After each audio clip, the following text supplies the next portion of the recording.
অভিযোগ ভিত্তিহীন দাবি বেওয়া ১ নম্বর গ্রাম পঞ্চায়েত প্রধানের। মুর্শিদাবাদ জেলার ফারাক্কা ব্লকের বেওয়া ১ নম্বর গ্রাম পঞ্চায়েতের প্রধান পঞ্চমী দাসের বিরুদ্ধে জন্ম শংসাপত্র, মৃত্যু শংসাপত্র কিংবা অন্যান্য শংসাপত্র তৈরির ক্ষেত্রে অতিরিক্ত টাকা নেওয়ার অভিযোগ উঠেছিল। তবে অভিযোগকে সম্পূর্ণ ভিত্তিহীন ও মিথ্যে বলে দাবি করেছেন পঞ্চায়েত প্রধান।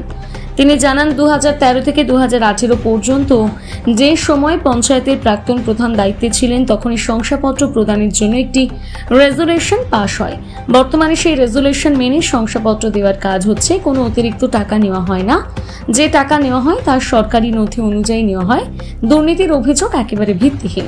পঞ্চমী দাস আরও বলেন, সরকারি নিয়ম মেনে সব কাজ করা হয় এবং সাধারণ মানুষ যাতে স্বচ্ছ পরিষেবা পান তার জন্য তিনি সর্বদা সচেষ্ট। অভিযোগগুলি রাজনৈতিক উদ্দেশ্য প্রণোদিত হতে পারে বলেও তারা মনে করেন।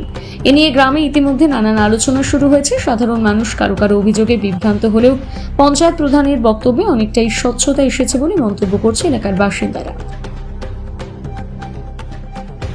নমস্কার, আমি বেওয়ান গ্রাম পঞ্চায়েতের প্রধান। এগুলো আমার নামে অনেক মিথ্যে কথা, মিথ্যে অভিযোগ উঠছে। আমার গ্রাম পঞ্চায়েতের মেম্বার আছে, সদস্য, ওই দাদা বলবেন।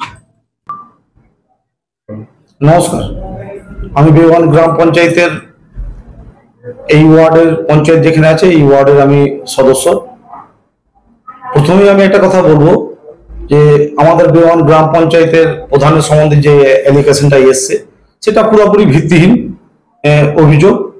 আপনারা বুঝতেই পারছেন যে বর্তমান যুগে সবার হাতে অ্যান্ড্রয়েড সেট আছে। এই কিছু মানুষ এটাকে শত্রুতা করার জন্য, আমাদের প্রধানের নামে কালিমালিপ্ত করার জন্য এইসব জিনিসগুলো বলছে।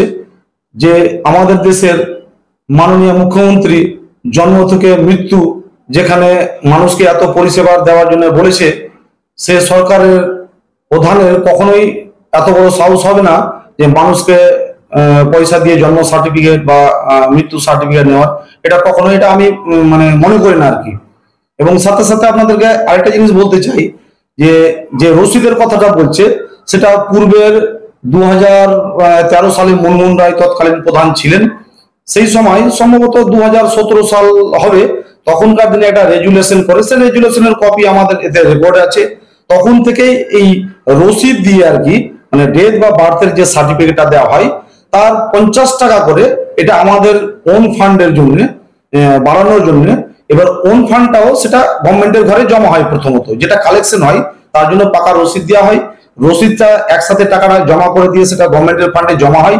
সেইখান থেকে আমাদের জনগণের উন্নয়নমূলক কাজ করার জন্য সেখানে বিভিন্ন রকম ভাবে জায়গাতে লাগানো হয়। আপনারা হয়তো সাংবাদিক যারা আছেন তারা আস্তে আস্তে দেখলেন যে একটা টেম্পোরারি কাজ চলছে বর্ষার ইমার্জেন্সির জন্য। সেখান থেকে হয়তো মানুষের দুস্থ মানুষকে কাউকে হয়তো কম্বল দেওয়া হলো, কাউকে বস্ত্র দেওয়া হলো। শিকারপুর গ্রামে বেশ কিছুদিন আগেতে আপনার ঘর পুড়েছিল, তাদেরকে কিছু সরঞ্জাম দেওয়া হয়েছিল।